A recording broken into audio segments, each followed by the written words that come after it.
Have you ever really thought about the deep, intricate logic behind salvation? I mean, we often hear about it as a matter of faith, right? But for the 17th century theologian John Owen, it was also this incredible masterpiece of divine wisdom. So today, we're going to dive in and deconstruct his powerful argument from his classic work, Christologia. Right from the start, Owen doesn't give us easy answers. Instead, he begins with this sense of just profound awe. He wants us to see this whole topic not as some formula you memorize, but as this vast, mysterious ocean.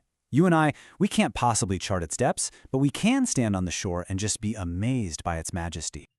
Now, to really understand the sheer brilliance of the solution Owen lays out, we first have to get our heads around the scale of the problem, and that whole story begins with God's original, perfect design for creation.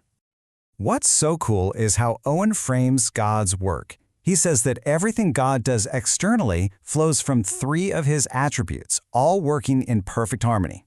So, goodness is the source, the very desire to create something wonderful. Wisdom is the perfect blueprint for it all. And then power, well, that's the flawless execution of the plan. Goodness, wisdom, power. Boom. And what was the absolute crown jewel of this creation? Humanity, made in the image of God. Now for Owen, this had nothing to do with physical looks, not at all. It was a perfect moral nature, a kind of built-in righteousness and holiness that was meant to perfectly mirror the character of the Creator. So this image wasn't just for show.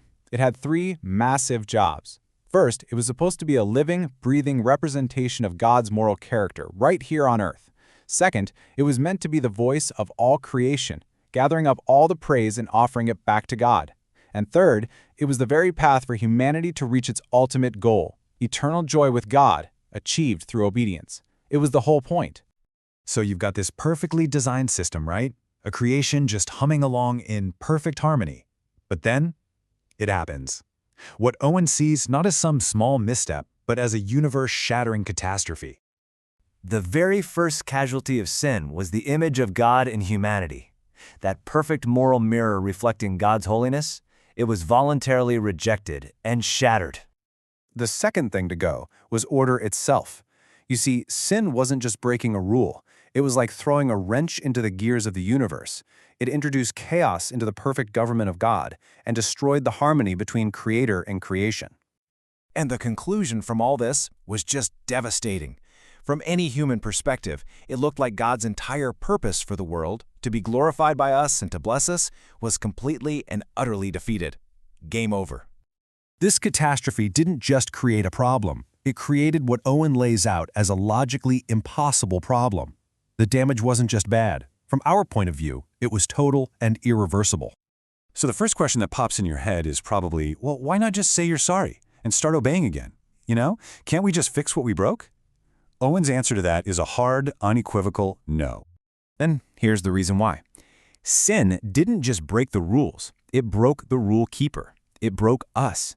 Humanity lost both the ability to perfectly obey and, even more critically, the desire to obey. Our entire nature was now alienated from God, which makes a voluntary return completely impossible.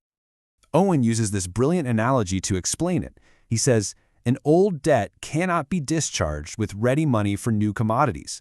Think about it. Even if we could start obeying perfectly right now, which we can't, that obedience is what we're supposed to be doing anyway. You can't use this month's rent to pay off last year's overdue mortgage.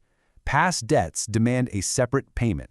So this is the trap. This is the human dilemma. On one side, God's justice requires two things: perfect obedience from now on and full payment for the past. And what can humanity offer? Well, for the future, we have an inability and an unwillingness. And for the past, we have an unpayable debt. We are completely, hopelessly stuck. And that leaves us with a truly terrifying question. Is that it? Is the whole human project, the supposed crown jewel of creation, a complete and utter failure? It's right here, at this point of absolute impossibility, that Owen pulls back the curtain to unveil the solution. He argues that divine wisdom came up with a plan so precise, so perfect, that it is the only possible way to solve this dilemma while upholding God's own perfect character. According to Owen, this divine wisdom laid out three non-negotiable requirements for any savior. First, the fix had to be done by a human, in human nature since that's where the problem started.